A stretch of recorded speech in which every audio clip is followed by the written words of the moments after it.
songs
All right, hello, hello.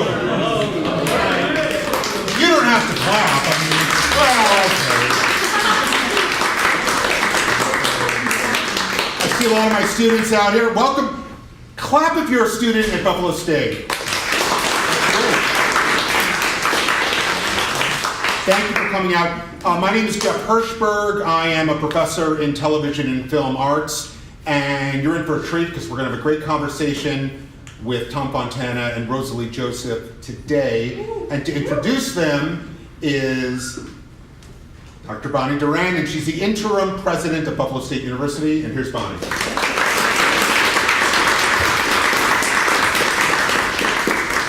good afternoon, everyone. Good afternoon. I'm gonna get the lights out of my eyes, and welcome. This is an exciting time, not only for me, but I'm sure for all of you as well. So I'm going to be really quick.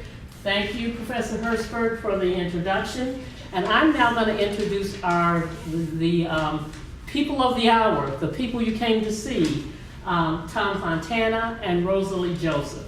Well, as everyone should probably know by now, Tom graduated from Buffalo State with a BA in theater arts in 1973. Now, he may tell you it was in another subject. We had a discussion at lunch about what bachelor's was really in, but he did get it. So he has received it. And he also received a doctorate of letters from SUNY. That's an honorary distinction that SUNY gives to some of its most distinguished alums, and that happened in 1997. He's an award-winning television producer who's written and produced acclaimed series. Some of you guys probably don't know a lot about, but I know them all, such as St. Elsewhere, Homicide, Life on the Street, Oz, okay, Borgia, Copper, The Philanthropist, The Bedford Diaries, The Jury, and most recently, City on a Hill. Okay? To name a few. His multiple awards include Emmy, Peabody, Writers Guild Award, Television Critics Association Awards, and countless others. He generously, very generously, gives up his time, his talent, and his treasure to our television, film, and arts program. And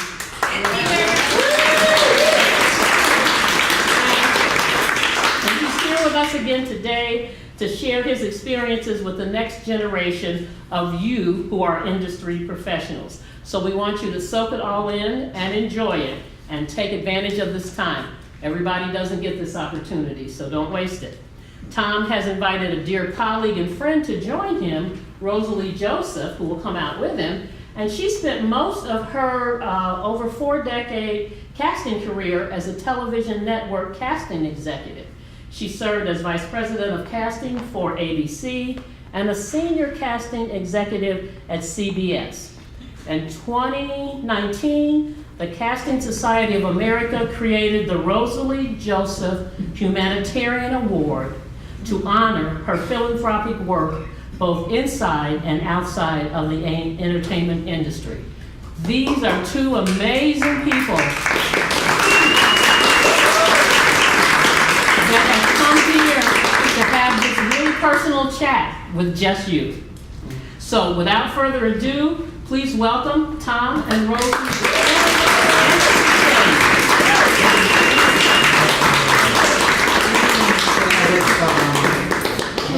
I'll sit here. I'll go there. You can see how well planned we did. I know. So, Yes, 50 years ago I graduated. 50 years Take it ago. off All my right, so back. what was your major? Why don't we just I start with started that? as a history major, but I graduated with a degree in theater, And speech, wasn't it? speech and theater arts. It was called the department then. Yes. And Rosalie, people might not know this. This is the first time you've ever been in Buffalo. Yes. Welcome.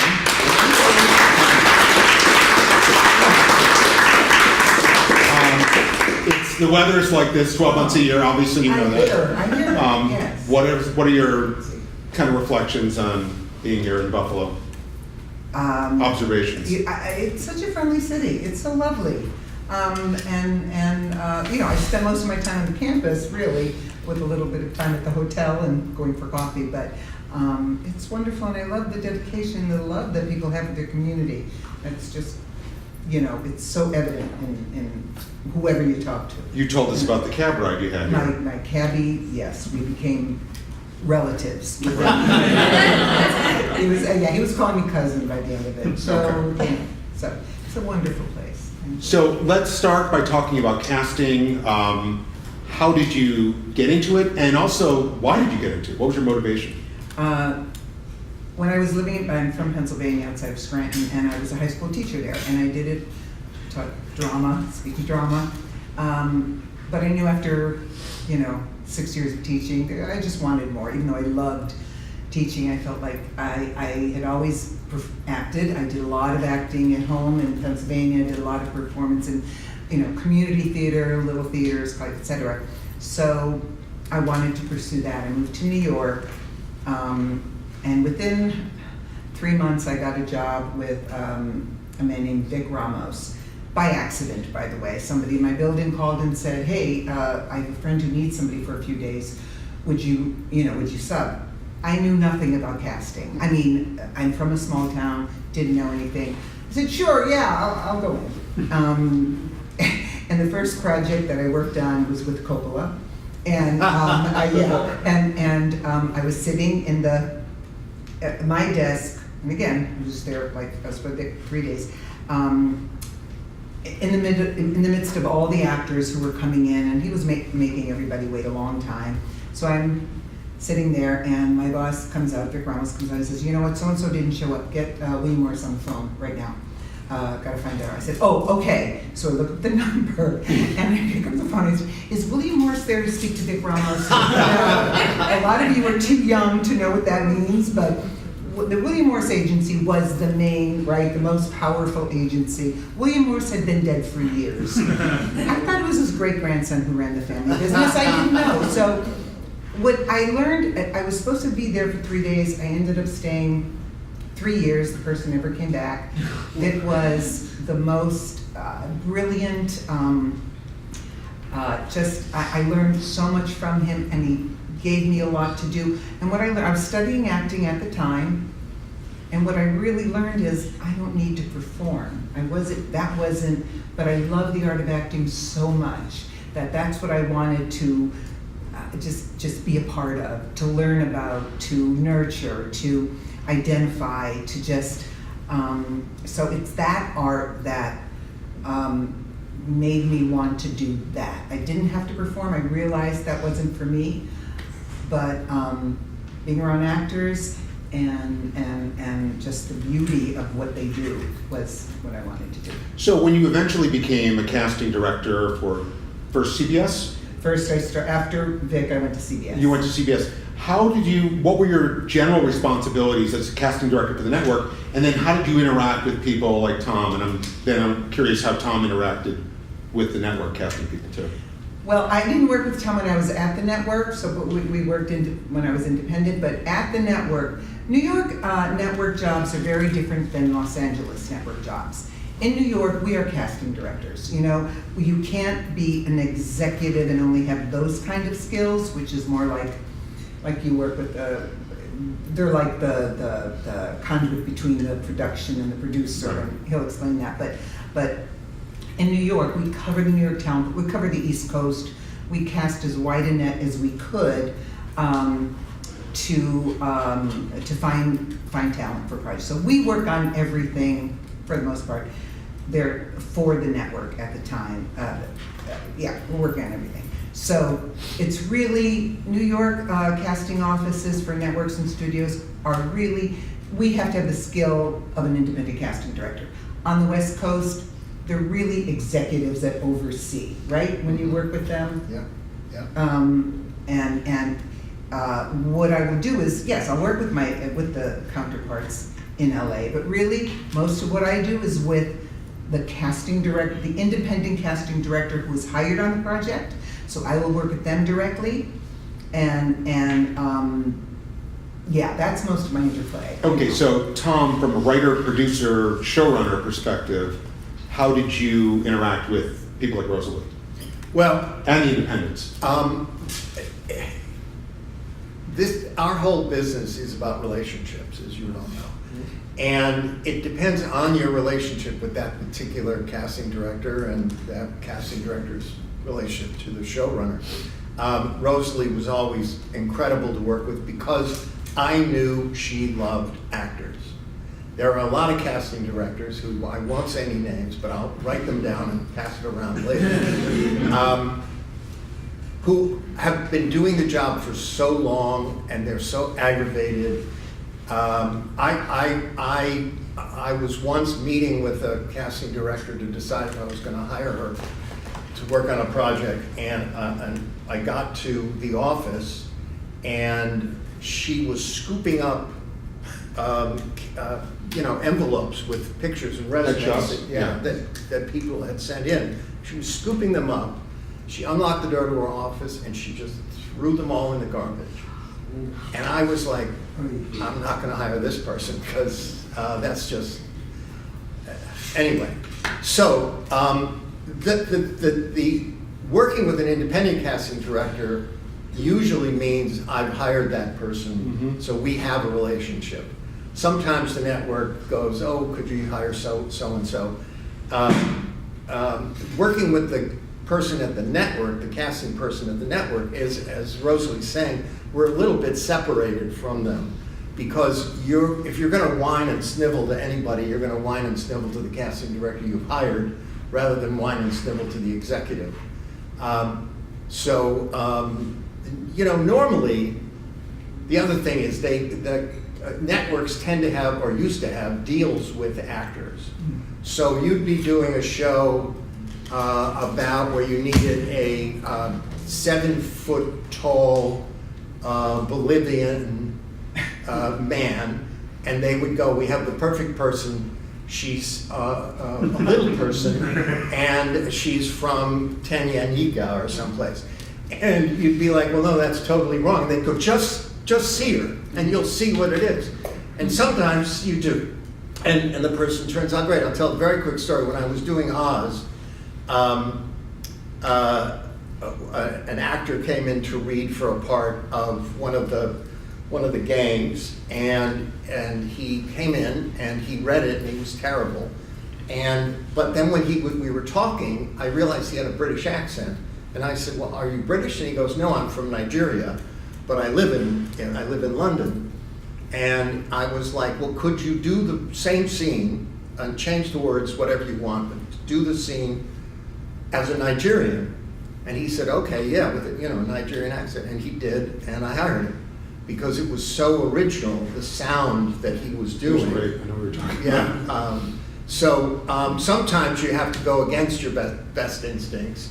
But the other thing is, for somebody like me who creates a show, the worst thing I can do is say, "Oh, I would love Brad Pitt to play this part." Well, you're never going to get Brad Pitt to play the part. So every other poor actor who comes in is never going to be Brad Pitt. So you're going to go, Rosalie, you're not quite right. I don't know, there's something there. So what's the relationship if you have, let's say, a show like Oz or Homicide Life in the Street, and you have your 2 or 3 series regulars who you want, do they go to the network, someone like Rosalie, and what is the collaboration or sometimes conflict that might happen with final say? Well, who actually gets cast? It happens all the time. Yeah, for example. And they go, it's not even the New York person, it's not even the casting department head on the West Coast. It goes above that, right? it goes to the development head. Well, you have more experience than I do. Well, Would it go to the president of the network? Yes, Oh, yeah. yeah. What'll happen is you go. It's like this, maybe a smaller room, but a screening room, and the room will be filled with all of the producers of the show, the casting people, and all of the executives who have even the remotest connection to the project. Yeah. So it's a huge number of people, and these poor actors have to come in and do it for a small audience. And I've always found it to be incredibly unfair. Awful. So what I started to do was say to the network, only people who can say yes can come in to see the reading. If you can't say yes, I don't want your opinion. If you can't tell me hire him, I don't want your opinion. So It could be humiliating for the actor. Otherwise, if Yeah. if you have a lot of people who can't say no, yes. it is terrible. It's But that's because he's Tom Fontana. Not all producers get away with that. Mhm. You're right. A lot of producers. I mean, Tom, because of his obviously his reputation, and career. But a lot of producers. I've sat with them, and they're like, they get very nervous. I've been in the room when Les Moonves will get up and say, "This is terrible," and we're like, "These are great people," So it could go either way. Now that doesn't happen as much now. After the pandemic, everything changed. yeah, everything did change. Yeah. So yeah. you fight all the battles and you win some, you lose And you some, lose some. obviously. Let's get to actually the business of acting a little bit. We have a lot of people in the audience who are actors, want to progress as actors, writers, producers, directors, etc. What do both of you look for in an acting resume, in a headshot? That very first moment you see that person, what do you? I'm saying not the person. I mean the picture itself. Oh. Picture. When I don't know people, obviously. Yeah, when you don't know who they are. breakdown. Yeah. Well, it depends on obviously what I'm looking for. Obviously, what if there's a type in mind, or you know what? I like to see active eyes. Something in the eyes that's talking to me in some way. And by the way, you see thousands. Like when I was in a class the day before, the casting class. I was showing them breakdown, and for one character, there were over 1,000 submissions. And we go through every single submission and see who jumps out at us. Many of the actors will know, a lot we won't. So a resume, it depends on what I'm working on. And, you want to see that they've trained. I like to see if they've trained, because I believe in training. So Is that as important as credits? Like if you're casting for let's say a network TV show or a show that's on a streamer, if they don't have those relevant credits, are you going to look less of them? no, if they don't have credits, I want to see their training. Okay. If they have trained. If they've done nothing and never trained, unless they were so right for something, it was such a type that I needed. But I've called many people in who don't have that much. And what if they have an just acting because- reel on a website? Always. You're always look looking at for it. Always. If you have a reel, if you could get a reel, even if you could tape yourself, make it a good one though. Do it so if we think, oh yeah, they made great choices in that scene. Even if it's not like the most polished, or not, I look for like the super professional self-tape, just one that, I could see their work. So Tom, the advantage you have over Rosalie is that you usually work with a casting director that's vetted for you, right? Right. So you're not looking at 1,000 people, maybe you're looking at 10, right? Or 15 or something. Mm-hmm. So when you look at that group, I assume they're closer to the breakdowns. By the way, we should define what a breakdown is. Maybe you can tell. Right. So when you're once you get a script and you're going to work on it, you take every character and you give a description of them. If they're and then you explain if it's a series regular, if it's a co-star, guest star, whatever it is, depending on the and so it's the description and it gives all the information of when it starts, what kind of time actors have to be available, like with the location, what am I thinking of, what's the word? Shooting schedule. Shooting schedule, thank you. And who's directing, who's producing, who wrote it, who's the casting director, all that. And then every character. So agents get that through their email, and then they submit. on a thing, well, there's several now, but the one I usually used was Breakdown Express. Okay, so Tom's looking at 10, 15, a manageable number that match the breakdowns, because you hired a casting director to help you do that. What are you looking for then? What makes you say, I want to bring this person in? Well, these days, it's the people self-tape. So I get to actually look and see what they're doing. Before the pandemic, people would go to an office and tape. So you're now making a decision on a headshot? No, Whether to bring someone in the room? No, Okay. I'm looking at an actor Video, yeah. doing a performance. You know, the thing you have to remember is that we all want the first person to be great. Because if the first person is great, you can stop. And you never have to look at any more tapes. But what I always look for, I've said this before, probably in this room, there are three kinds of actors. There's a bad actor who takes a line I've written and just totally trashes it. There's a good actor who does the line exactly the way I've written it, the way I heard it. There's a great actor who delivers a line in such a way that I say, I am the most brilliant writer ever. And that's the actor you want. Right. And that's never the first one. It's never the first Right. one. But I've been very blessed in my career to have worked with a lot of them. And Okay, so let's say an actor gets in the room, which is so hard to do. Obviously, those of you pursuing acting, what are some, for each of you, because you each take a different perspective, what are a couple of do's and don'ts when you get in the room, if you're an actor, that either would give you a better chance of booking the role or not? I would say don't come dressed as the character. Agreed. I would say if you feel like you didn't do it as well as you wanted to do it, you should ask if you could do it again. And you can say, can I do it again? Or could I come back and do it again? I always respect an actor who has some kind of self-awareness to say, that's not what I wanted to present today.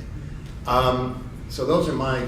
Although I would say sometimes actors just want to do it again. Yeah. Unless you know there are moments you didn't hit and you know you'll do it, because what you don't want is, can I do it again just like for, I just want to feel better about it.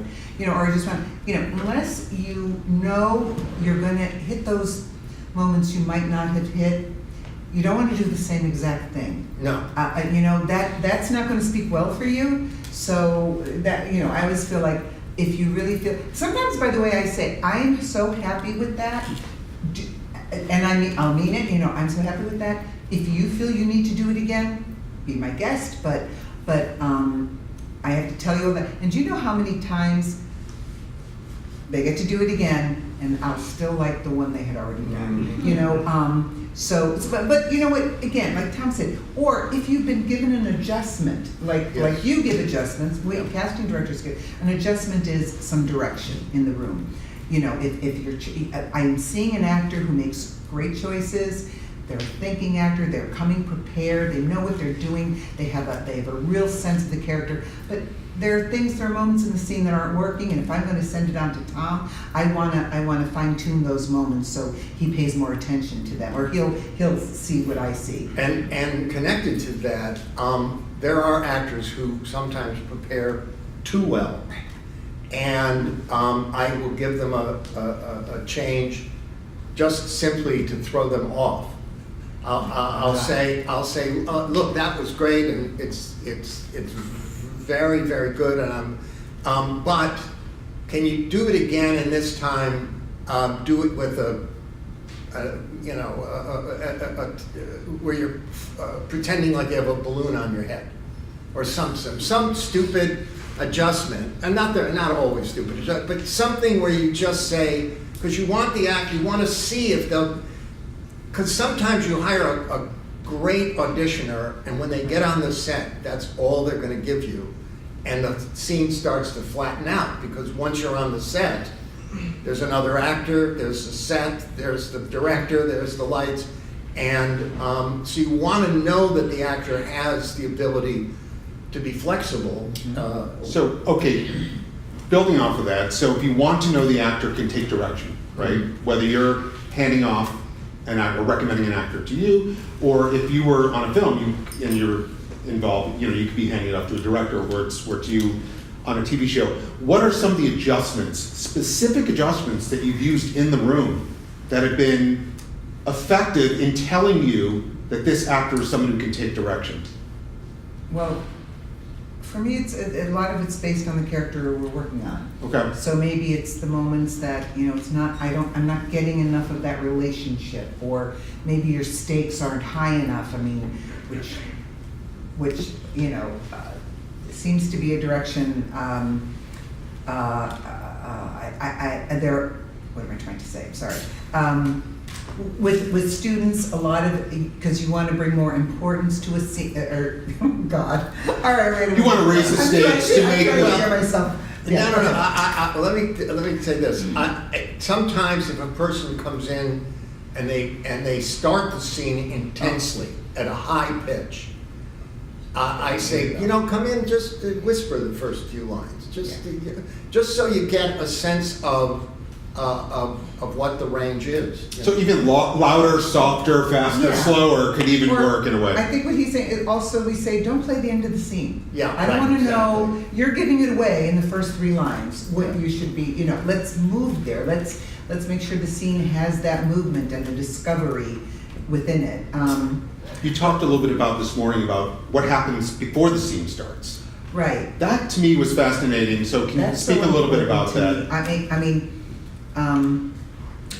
there's something called, and every school has a different pre-beat, moment before, preceding circumstance. When you're putting yourself on tape, or when you're reading in the room, what happened just before that? And many times you won't know, because you don't have the whole script, you don't see, or it's just the first line of that scene. You have to infuse it with something that just happened. So that first line is alive, is connected, has some sort of meaning. Because usually if you don't do that, then it takes you 3 or 4 lines to get in the groove of the scene. So, I mean, I'm a big believer in, even if it's wrong, I don't even care. It's not even important. But that first line, it's right there. You're already in it. You want to know they're thinking about it. You want to know they're thinking, you want to know that it's again, you could tell. I mean, so many times, so many tapes I've seen where I say, okay, they're not, oh, now they're in it. They're at the 3rd line, they're connected. So give yourself that opportunity, make a choice of something that's just happened. So your first line is alive. There's a thing which is good for writers as well as actors, which is start the scene after the scene has started, so that you're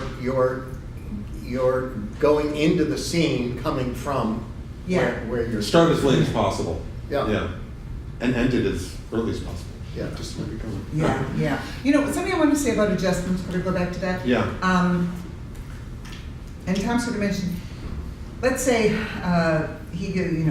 director gives you an adjustment. It's just not landing with you. You can't do it immediately. It's not, you really want to think about it. You say, do you mind if I step out for a minute? Could I just think about it for a second? I don't know of a casting director who would say, no, you have to right now. They'll let you, because again, we want you to be good. If we're giving you an adjustment, we want to see it. We want to see if you could do it. If you need a moment because it really needs a little more work than on the spot, take your time, then come back in. And if you are getting adjustment, really hear it. One of the things I see with actors, as you're giving the direction, their mind is going, I don't know if I can do it. Oh my God. Right? Yeah. They're thinking, they're like, okay, they get nervous because they're getting one. Try not to just listen to it. And if you need a moment, just let me take a moment. So anyway, know that we want you to do well. So if we're telling you to change something, we want you to have the time to let it sink in. You talked a little bit about Zoom auditions or self-tape auditions. Obviously, that's become more prevalent since, the pandemic and afterwards.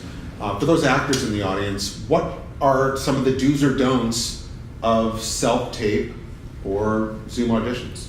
What do you like? What don't you like? What are a couple things they should keep in mind? Personally, I want, if it's a significant part, I want to be in the room with the actor. Mm-hmm. So I'm now that we're sort of maybe finished with the COVID, I'm going to do that again. I'm going to have the final callback will be with me in the room. I would say that the upside of self-tape is you get to do it a number of times and send the one you think is best. Yeah. The downside, in my mind, is you don't get the experience of the casting director who's been in a conversation with the writers and the producers. So you're sort of guessing what the answer is. Mm-hmm. Do you think some actors might take 20 takes at home and it really becomes a time consideration for them to self-tape? I think so, yeah. I mean, they people have equipment now. It's like a big thing. I don't know. And you don't have to. Listen, stuff is expensive. Do the best you can. Well, we don't. Do the best you can, but like we don't want to see the cat running around in the background, or the dirty dishes. So try to get to a blank wall. Oh, the early days, and this is pre-pandemic when we were getting some. I was like, oh my God, that person hasn't done the dishes in days. Anyway, just try to have a very neutral background. The other thing I would say is, is that some people like record the dialogue and then do the audition with themselves. And that, to me, I don't know, maybe it's good, I don't know, it makes me nervous.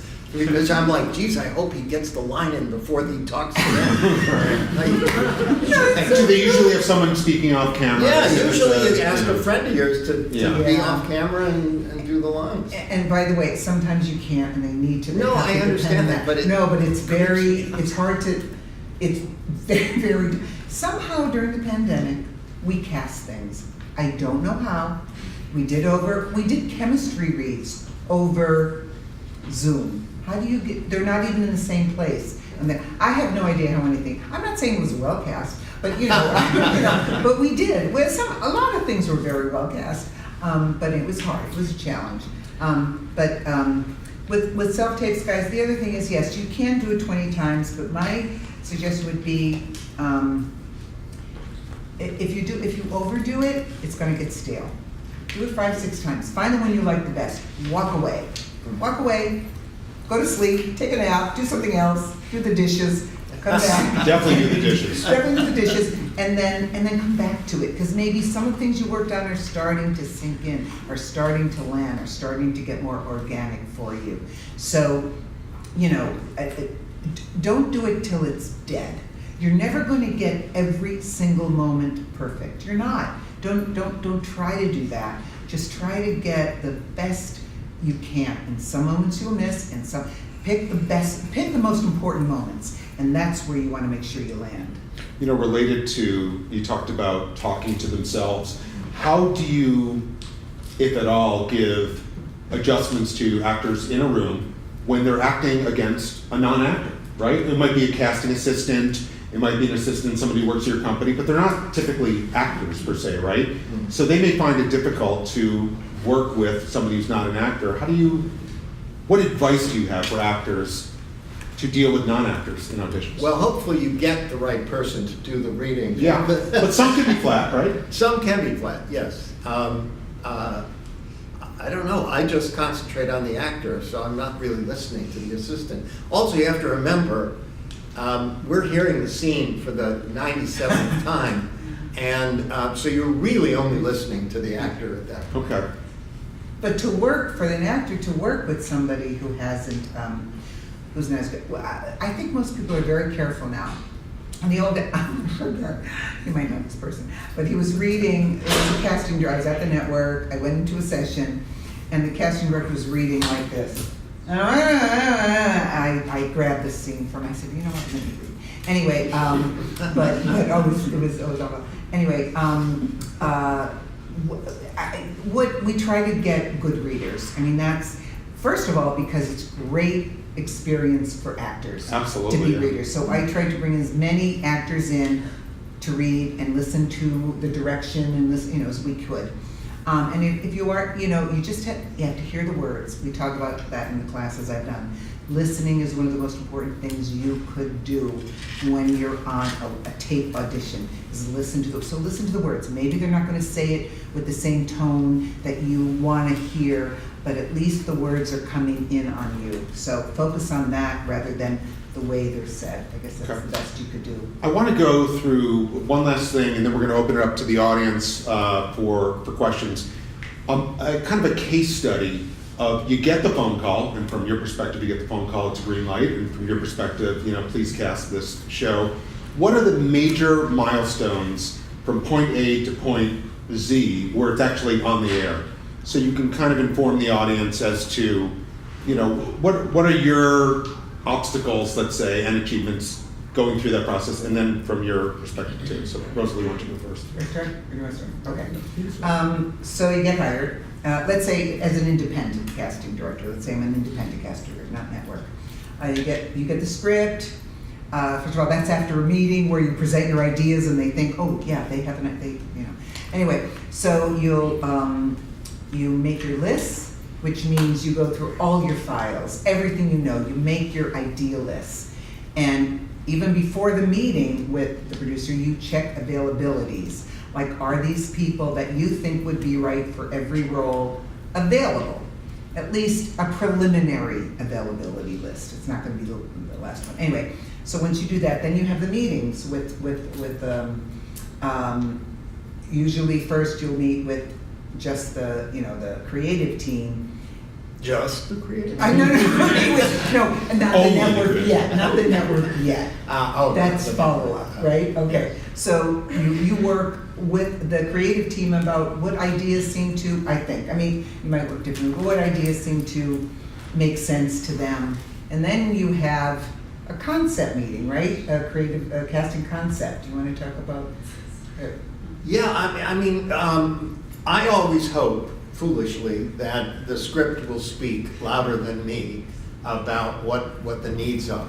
So when I'm in the meeting with the casting director, what I tend to do is to find out what they are curious about and what ideas they have. Like I said, I never write with an actor in mind. I'm always, unless I know the actor and I know I'm going to hire that actor. That's a whole different story. But I want to hear the perspective. The whole process of creating is also giving away. And so every step from when you finish the script, you are giving pieces of it away to the casting, to the director, to the actors when you've got them, the set designer. And so it's important to be listening to everyone's ideas. Being the showrunner, I am also the final say on everything. So I can also afford to be generous because I get it, I get it all back, if you will. So, but I like to listen to the casting person talk to me about what they think the characters are and the people that they see in those roles. Because again, I could be completely surprised by a choice they've made that ends up being the perfect choice. So what happens after that concept meeting? So,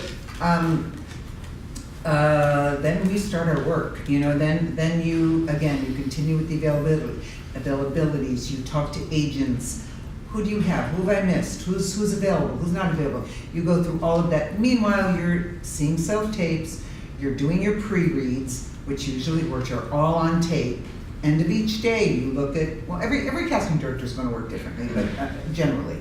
At the end of the day, you go through all those tapes that you did and all the self-tapes you watched in the middle of the night.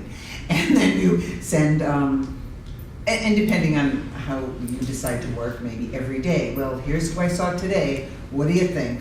And then the creative team will give their feedback about who they're liking. And again, we're talking very generally, we're talking about pilots and series, but like episodic is a whole other thing. I mean, that's daily. You know, you're doing, depending on the show, especially if it's procedural, you know, you're doing several roles a week. How many on the Hill, like generally? Well, in terms of major characters, I would say new characters every episode. Guest stars and Yeah, I would say co-stars. 4 or 5. Okay. And then a lot of like under 5s or. Right, or right. parts. And that's like doing a little movie every week, you know? Because usually I have about 5 or 6 days to cast it. Anyway, so then you send your choices on, and then they get them, and what happens next? And then you make a choice, or you say, look, there's nobody here who's really working for me. Does that happen often where they do all this work? And how frustrating would that be? You give him 3 people or 5 people, and he says no to all of them. Yeah, it happens enough. I mean, you know, it's not, yeah. And then you're back at square one? Well, you know, especially if it's somebody you've never worked for before and you don't really know their taste, you know, I mean, or you're working in a vacuum, nobody's really communicating well, that happens too, especially on the network side when we were covering a million shows at once. You know, you just have to keep asking questions. Yeah. You know, well, what am I missing?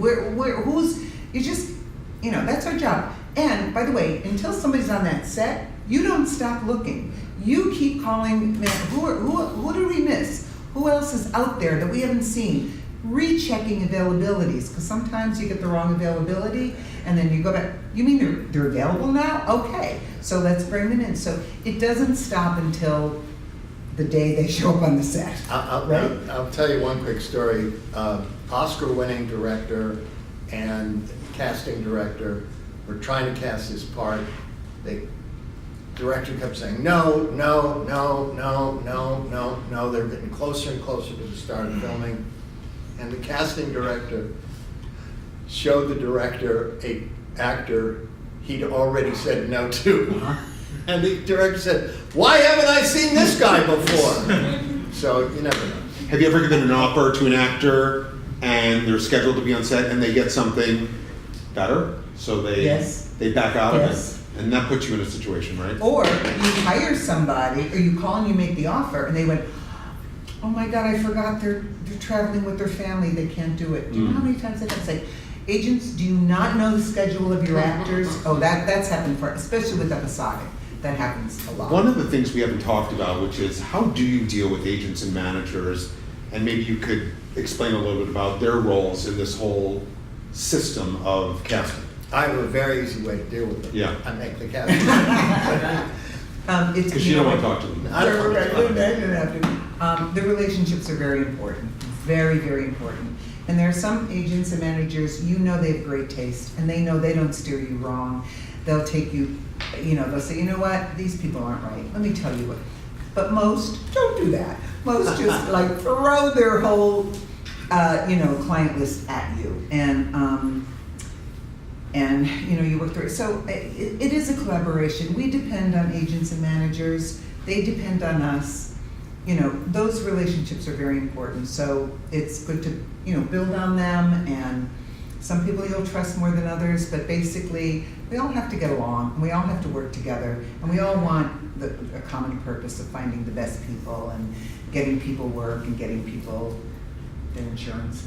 No, that's important. I mean, especially in light of 2 strikes that are going on at the same time. First time since 1960. It's been they've been going on simultaneous. All right, we're going to open up the room to questions, and I think AD. Let's give it up for AD, who's got the mic today.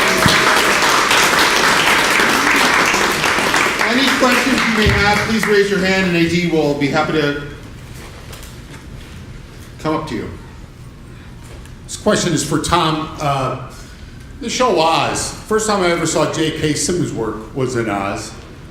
Dean Winters, and I'm sorry I don't know the name of Odebisi, but he's still giving me nightmares. Adewale.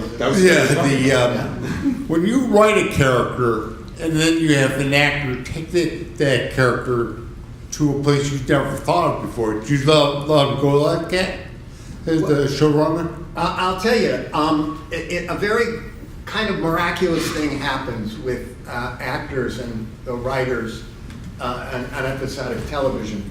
When a show starts, because I've created the show, I know everything there is to know about the characters, and the actor coming in knows nothing. And depending on the quality of the actor, within a very short amount of time, they know more about the character than I do. Why? Because that's their job. That's the thing. They're only focusing on one character, whereas I'm focusing on with Oz. There were like 30 regular characters. So I've learned over the years that I will, when I sense that the actor is really into the part, then I'll start asking them questions about where the character should go. And Is that a season 2, season 3 thing? I mean, when do they typically make that turn for a good actor? It depends. Some happen like within 3 episodes, and some happen 3 years. But what I try to do at the beginning of every new season, before I start writing, is I'll meet with them one-on-one, and I'll say, you know, what haven't we done yet with this character? Where can we go with this character? Or as an actor, what haven't you gotten a chance to play that you can flex now with this character? And usually they have really smart and exciting ideas. Thank you so much. I have a question, since we mentioned the strikes. What are your feelings on the thoughts and uses of AI in the field? Yeah. I'll leave it at that. I mean, listen, I'm the biggest techno dinosaur on the planet, so I'm probably the last one that should be talking about it. It terrifies me, and I think that the deal the Guild got, the Writers Guild got, is as good a deal as we could get. I mean, because basically it says, you cannot replace us with AI. You cannot use a script I wrote 10 years ago and give it to AI to rewrite, and then give it to another writer, a human writer, to do the polish on. So as of now, at least for the next 3 years while this contract exists, AI will not be writing the shows and the films that we're watching. So it's a huge victory for mankind. And I'm wearing my SAG-AFTRA t-shirt because they were there for us from day one on the picket line. They have been true siblings, and they have a lot of the issues that they have been fighting for. We were fighting for, but they have a lot of issues that are unique to being an actor, and so it's really important that we all continue to support them, because as they're fond of saying, without writers there are no actors. I can tell you, without actors there are no writers. So if you hear anything negative, and you have to remember the thing about the media is all owned by the people that we've been striking against. So you're never going to get the accurate, you're going to get a slanted point of view. Only half believe whatever you hear on CNN. Yeah, although the CEOs were not really presented as heroes, at least in the Writers Guild contract. The David Zaslavs of the world. No, but that was our creative stories, right, as opposed to them. Right. That was the WGA narrative. Yes, yeah, absolutely. We actually were good at writing that narrative. Now it's shocking to think. Had some good signs too. Yeah, some great. Actually, signs. it was funny. I was on the picket line for SAG on Tuesday in New York, and the one thing I noticed is all their signs are the same, whereas on the Writers Guild, they write all these things like, all these clever little things. So, yeah. And, Go ahead, Jake. Hi, I'm just asking, now that we're at the end of that strike, thankfully, how are you feeling like now that it's over? like now that writers can go back into work? Well, obviously, I'm relieved and thrilled. I think the deal is truly revolutionary, and I'm thrilled. I was thrilled not just that SAG and AFTRA were with us, but it was the first time. This was my fourth strike. And this was the first time that I felt all of the unions were supporting us. IATSE, the Teamsters. You'd show up at the picket line and there'd be the teachers union, there'd be the airline attendants, UAW. And we would picket. We picketed Amazon for the drivers, and what's happening now is something that we kind of lost in America, which is the idea that workers deserve to have lives and have families and whatever else they want. And it isn't just about those 8 billionaires who live in the towers. So the idea that we're all supporting each other is breathtaking. And I'll get off my soapbox. Yeah.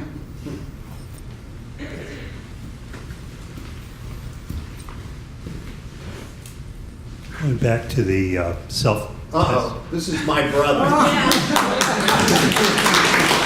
when he brings up that time when I was 8. I like getting a round of applause just for being your brother. There's a question about the self-taping thing. Generally, do they present? Should an actor present as a head and shoulders or a full body? Because I think you're interested in the person's total physicality, no? When you're casting? Yeah, usually, we say, you don't have to turn around, full body, pull in, hi, my name is, I live, now we want to know your location because everybody's all over the world. And what role you're reading for, basically, and if, that's it, So, and then you come into here. I like around, I want to see some, physicality, like it, but mostly, again, I'm about, I like seeing what's happening behind the eyes. So, how about you? Do you have a preference? I totally agree. Yeah. So what their body looks like doesn't matter much? Is it? No, you can do like a long shot because you never want to be totally surprised. So, and the height. That's what I was trying to say. Height. Your name, your height, where you're located. Long shot. That's your slate. That's enough. Unless they ask you for more, and that could be you'll get that in the directions. They'll say, when you slate, please add blah blah blah blah blah. So, but the scene itself, yeah, you want to be closer. Okay, this is how this works. Okay, hi. Is this working? Yeah. Yeah. Okay. Should I stand up? Probably, right? Okay. I'm extremely curious about. This is more of a question about the environment in which you worked in, because Oz, until like 2003, it was sort of sandwiched in between some of the greatest TV ever made, The Wire and The Sopranos. Robert Eyler was even in an episode of Oz, if I can remember. He was on the game show. And I just want to ask, what was it like to work in that environment where like the actors, like even some of the actors would be transition in between shows and work with David Simon and David Chase, well not work with, but be like colleagues with these like big figures at that time in like so-called TV golden age? What was that like as a creative? Well, first of all, I just want to historically say that Oz was first. And then came Sopranos, and many years after that came The Wire. And David Simon, as you probably know, trained under me on Homicide: Life on the Street. So I feel a great bond with them, and David Milch. Anyone named David, I feel very close to. But I will say what was great about that moment in time was really about HBO, because they believed in the writer. and they supported the writer, and they didn't dictate to the writer. And that happens so rarely in the business. When I started out at MTM, that was a writer's company. When I was doing Borgia for Canal Plus, they were very, very hands-off. Oz was the best example just because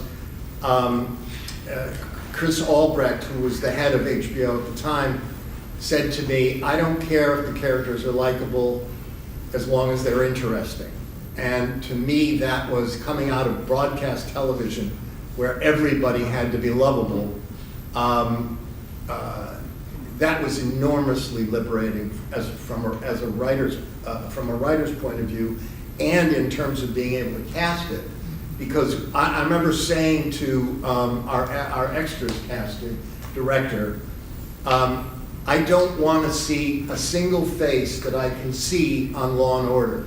There's nothing wrong with Law and Order. I'm not judging Law and Order. I'm just saying I want Fellini faces. I want faces that no one has ever seen on TV before. I don't want to see the same people who are sitting in the jury box on Law and Order tomorrow night. And I think it's very important when you're taking the kind of risk that we took with Oz and Chase took with Sopranos and Simon took with The Wire, that you have a clear enough sense of what the world is that you want to take the audience to, and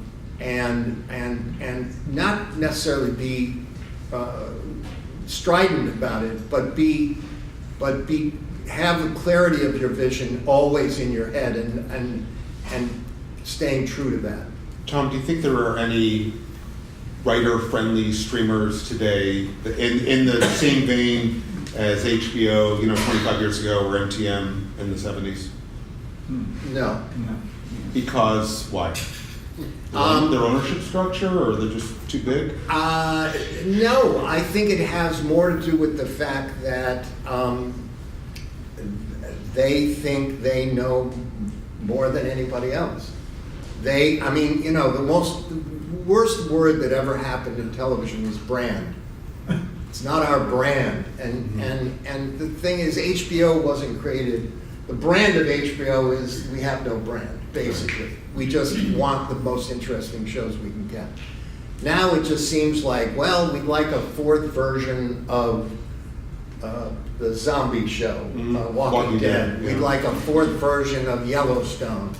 And you go, okay, yeah, I understand that that's what you want, but don't you want anything else? I mean, is there nothing else that you think your audience, you have so little respect for your audience that you think that's all they're ever going to want to watch? Because I don't have to be as humble as Tom does, I just want to restate that Tom created drama for HBO. Right. And those of you that are students now that love Succession,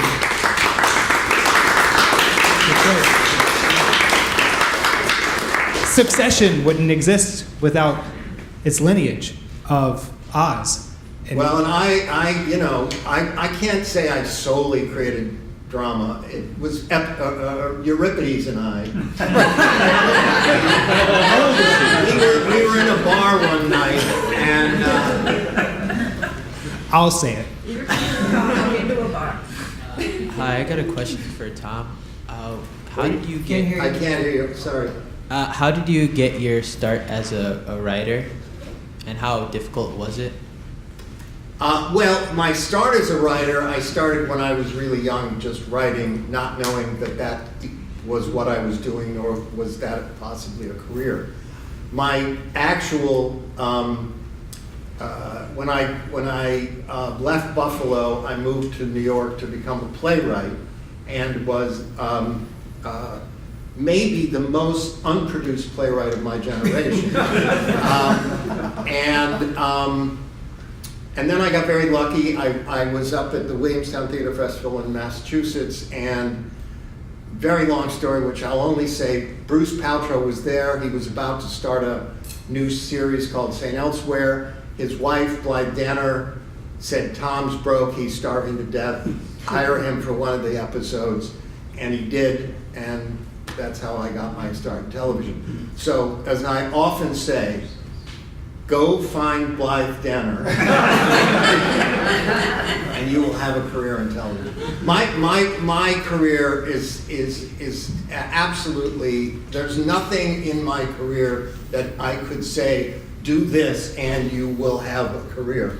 Most people who have careers in television and film have struggled really hard to get to there, to get to the place they're at, and it is not a friendly atmosphere. Hollywood, it's not friendly like Buffalo.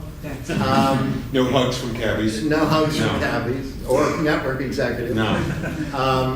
And so it's tough. And the only thing I would say to you is, if you believe in your writing, not that you have to think it's brilliant, but if you believe in it, then you just got to keep going at it, and hopefully it'll happen. Thank you guys for doing this panel today. I was just curious, from a casting standpoint, what do executives typically look for when looking at auditions as opposed to casting directors? Like, are they looking for different elements, or do they have different approaches? Well, first of all, as an independent, you're serving the project, okay? As a network executive in the casting department, again, New York jobs are different. We're casting directors.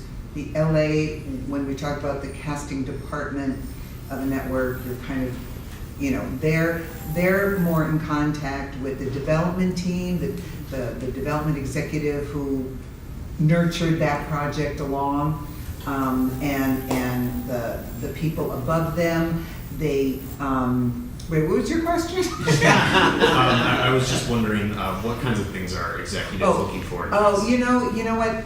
They're just trying to serve the project and make the network happy, make the executives happy, because everything goes right to the top for series regular roles, not episodic. Series regular roles or movie goes right to the head of the network for approval. So they do what they want to serve the project, and they want to. So they're kind of in that middle. It's not an easy place to be, but they have to make sure that all the different parts of the team on the network side and on the production side are able to pull together to find the right people. So what they look for, it depends on the project. It depends on what, I'm sure they pay a lot more attention to what the development team is saying to them, the people who develop the project.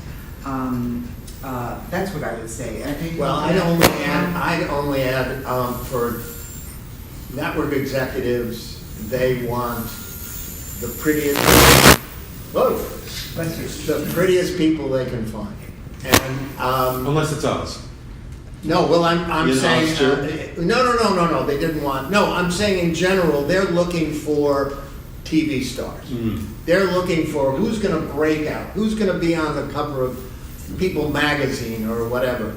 That's in my experience. The higher you go up that food chain of a network, the more you see that what they're really looking for is eyeballs on the screen.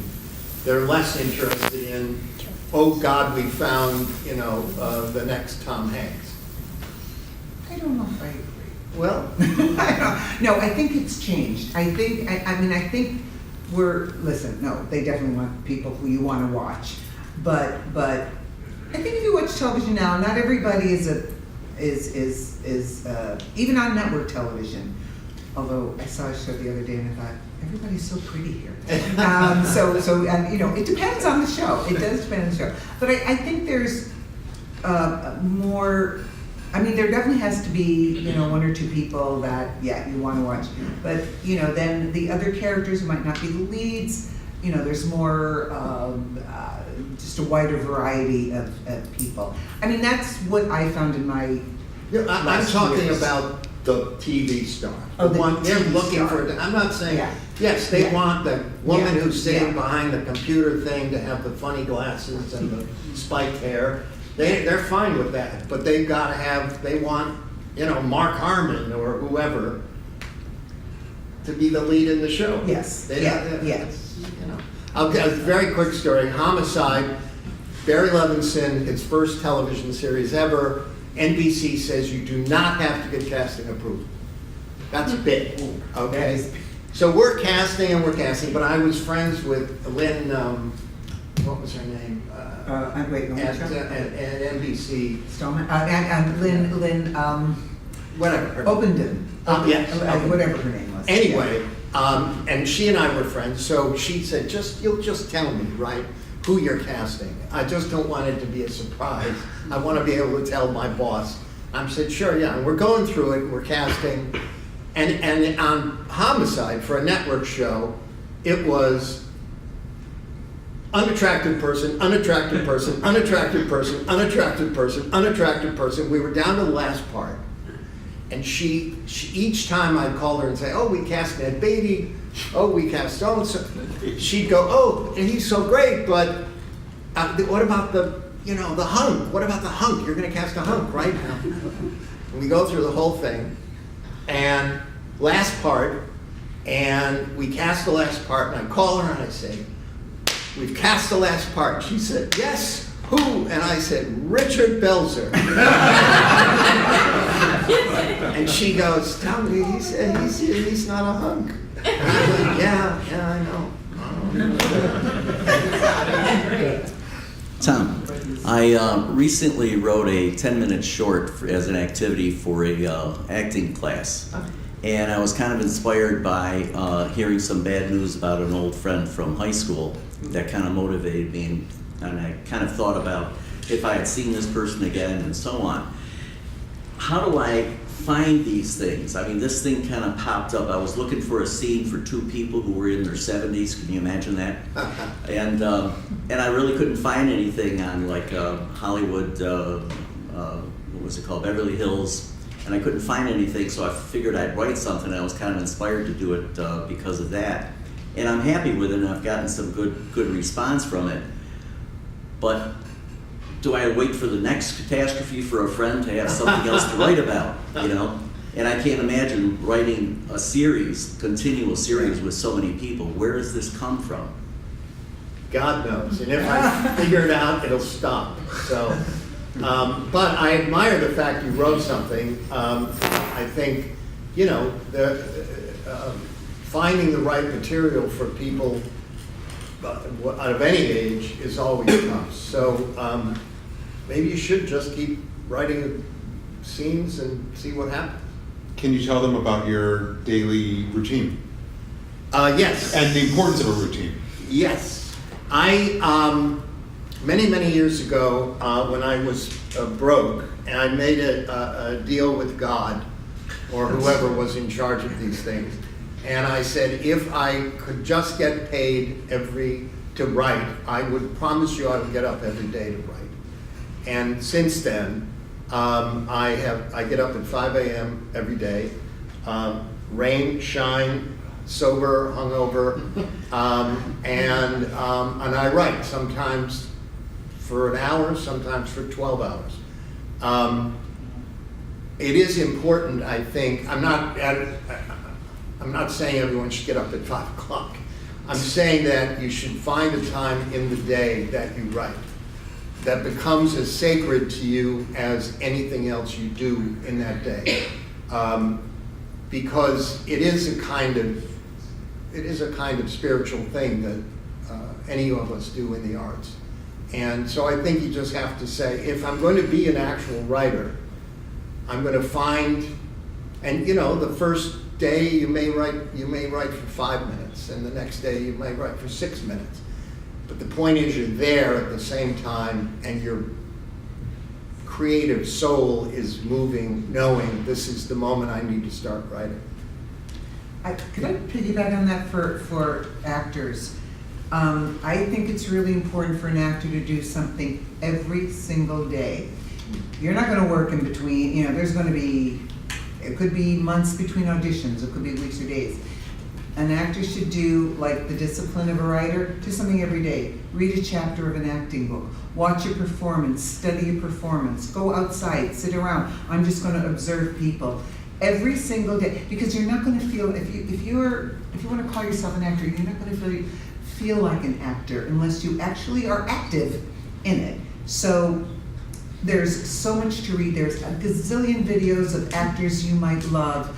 What do they say about their process and how they work and how they find characters? There's so much out there that you could do and tape yourself. Get a group of people together, say, let's read this episode of so-and-so that I found online, or together, let me tape myself. Do something every day, because you're not going to feel like an actor unless you do. And I also believe in studying, but that's another thing, so. I have 2 questions. The first one goes back to the self-tape, and if you don't have a partner, is it okay to actively listen in your mind and not have them say anything, or do you need someone saying those lines? Yeah, you should. It's better that you record the lines than look like you're. Unless you can turn it into a monologue. Okay. And the second question is the relationship, say, between an independent casting director and say someone like if it were you 2 guys and you weren't getting along, because it sounds a little bit like a realtor client. You know, it can show you house after house. No, that's not quite right. No, that's not quite right. I'll know it when I see it. Is there a way to get out of that, or is that contracted? That relationship. They'll fire you if you don't. They'll say you're not working, and. But can you get fired? Is there a time limit? You get 3 months. I think that's all about personalities. Yeah. It depends on the 2 people. Yeah. Yeah. Yeah, you could. Yes, you could be. And listen, I've been in very difficult situations with difficult people, and but you just do what you could do, and you try to make it work. You do your best to make it work, and if it doesn't work, somebody's going to make a decision, So, but no, there's no kind of contract that states any of that. Yeah. I think we have time for 2. I can't remember. 2 more questions. So one. Tom, I don't know if you remember my husband, Richard Hummert, many years ago was in your show, one of your plays at Warren Enters Theater, and he really thoroughly enjoyed it. Now I do casting here. I met Rosalie briefly before the show, but I have a casting agency, as do my 2 colleagues here from Casting Buffalo. So it's kind of a lot of...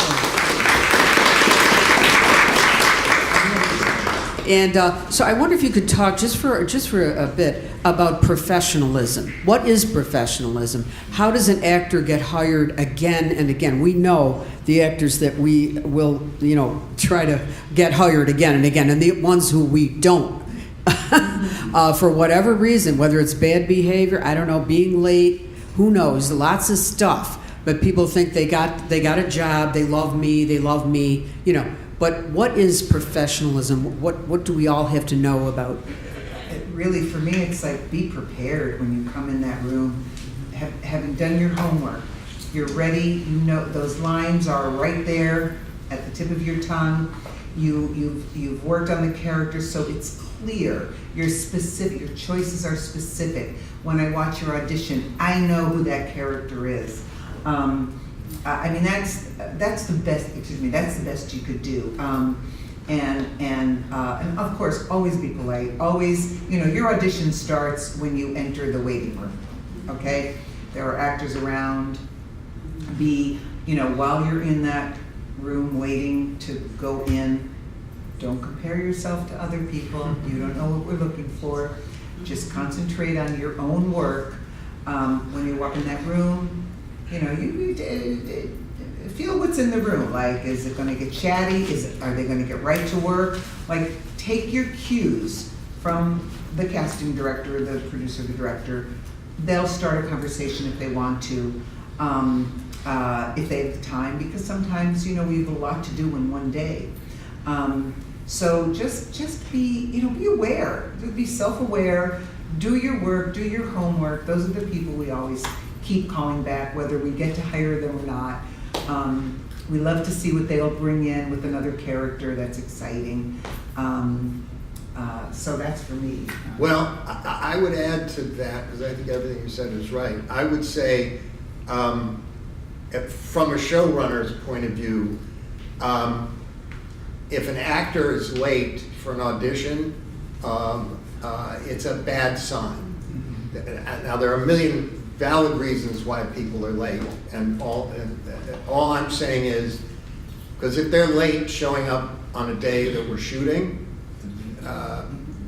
they're not going to last very long working with me, because it costs. First of all, it's disrespectful to the crew, and second of all, it's going to cost me more money, and I don't have tons of money, on these shows. The second thing,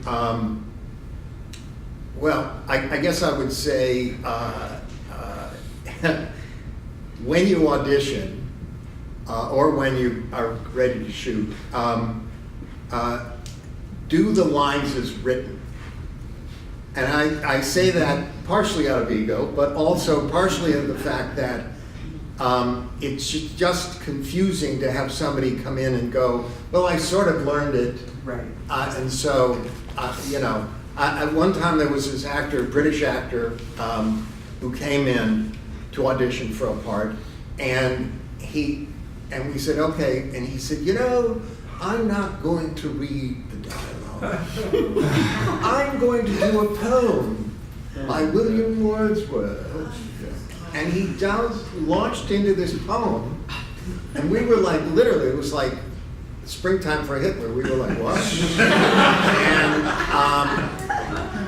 And we said, thank you very much. And he said, thank you. He left, and I said to the casting director, I never want that fucking guy again. Do you ever have actors do it as written and say, "Hey, can I improvise a little bit?" Yeah, no. And what do you say to them? Totally yes. Okay. Totally yes. As long as the first time. Yeah, because you want to know that the actor is going to come to the set prepared, as you say, and if they have a problem with a scene, then we'll talk about it. But not. I don't want to know in the middle of the audition how bad the scene is written. I can find that out for myself. Ready? Once again, thanks for being with us. Also, I won't stand up because I am dead center, but there's a question for both of you. So when you have ideas for shows, or you note an actor that's good but not for that role specifically, how long do you try and hold on to that idea? Because I know in class, Rosalie, you mentioned you take notes, even if there's quick little scribbles about it. So how often do those old ideas, or maybe some old lines that you liked didn't work for the script, and actors you saw but weren't great then, but maybe now, how often do those come back or get revitalized with a newer project? As much as possible. If I love an actor and they're right for something, there are some actors that come in for every project. It's because I know they're going to do well, and they just always bring something fresh and interesting. And somebody asked, was that here or another class? But what do we look for? I think that's something that brings a scene to life like you didn't expect it to be. I said this in a class before. During the casting process, I learn about the characters from what you guys bring in, or what actors bring in. Sometimes it's oh my God, I never thought of that. You kind of said that too. Sometimes, the actor will bring in something that's so fresh and interesting. I never saw the character that way, but that is such an interesting element that it could, be another layer on top of everything else we're looking for. But yeah, if we all, there's a million actors out there that we respect and we like and we know do great work, and yes, we'll keep bringing them in when they're right for things, because we want them to work. Well, I'll also say that, and this is something I've learned on my own personal journey through my career, but also a lot of other writers and actors and directors who I've watched over the decades, is a good artist grows. So somebody you see when they're 20, who's just okay maybe, that doesn't mean you should never see them again, unless it's that British guy. But you know what I'm saying, because I know where I started as a writer and how much crap I wrote as when I was young, as opposed to the crap I write now. But people keep learning and training and stretching, and we have to respect that the possibility of somebody growing into their career is just as likely as, oh my God, there's Meryl Streep when she's 16 years old. That, you know what I mean? There are the people like Meryl who just arrived and everybody's like, oh God. And then there are people who you literally have watched over the years become better and better and better and better at what they do. You know, and I think we talked about that in class. Some of the notes are green but interesting, you know, and those are people you do watch. You know, needs more work, and then but maybe the next series you do, or the next year somebody say, remember when you met so-and-so, give them another, okay, you know. I mean, we're very open, you know, to reading as many actors as possible. So, yeah, I think that's a very good point. You know, we understand actors grow, especially when they're just starting out, and that's exciting. I mean, that, man, sometimes you'll bring an actor in after a year and it's like, wow, they've grown so much. It's so wonderful. So, yeah, I've seen that. You might have a question, but something I want to get out for the actors. You know, auditioning is hard. We've talked a lot about it. It's anxiety provoking. I mean, you know, all of that. The best advice I could give you is to look at it as an acting job that day. That day, you have a job, and you're going to perform a character that you've worked on in front of an audience who's not going to leave. Going to sit there, and they're going to pay attention to just you. You're the only one on stage. How wonderful. Try to take that word, I know it's going to take years, but take the word audition out. That day you have a job. That day you have the opportunity to do something you love to do.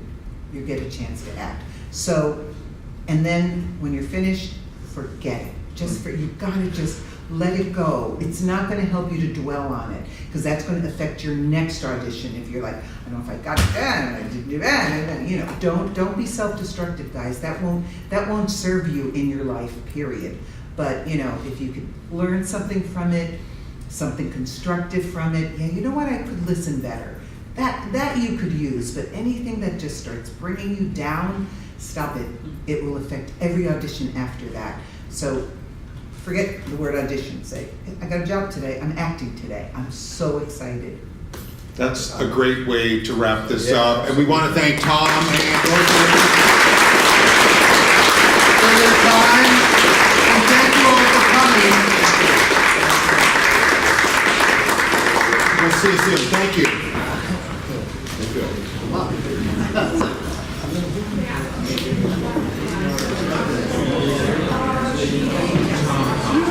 Look at these. He doesn't want to say hello.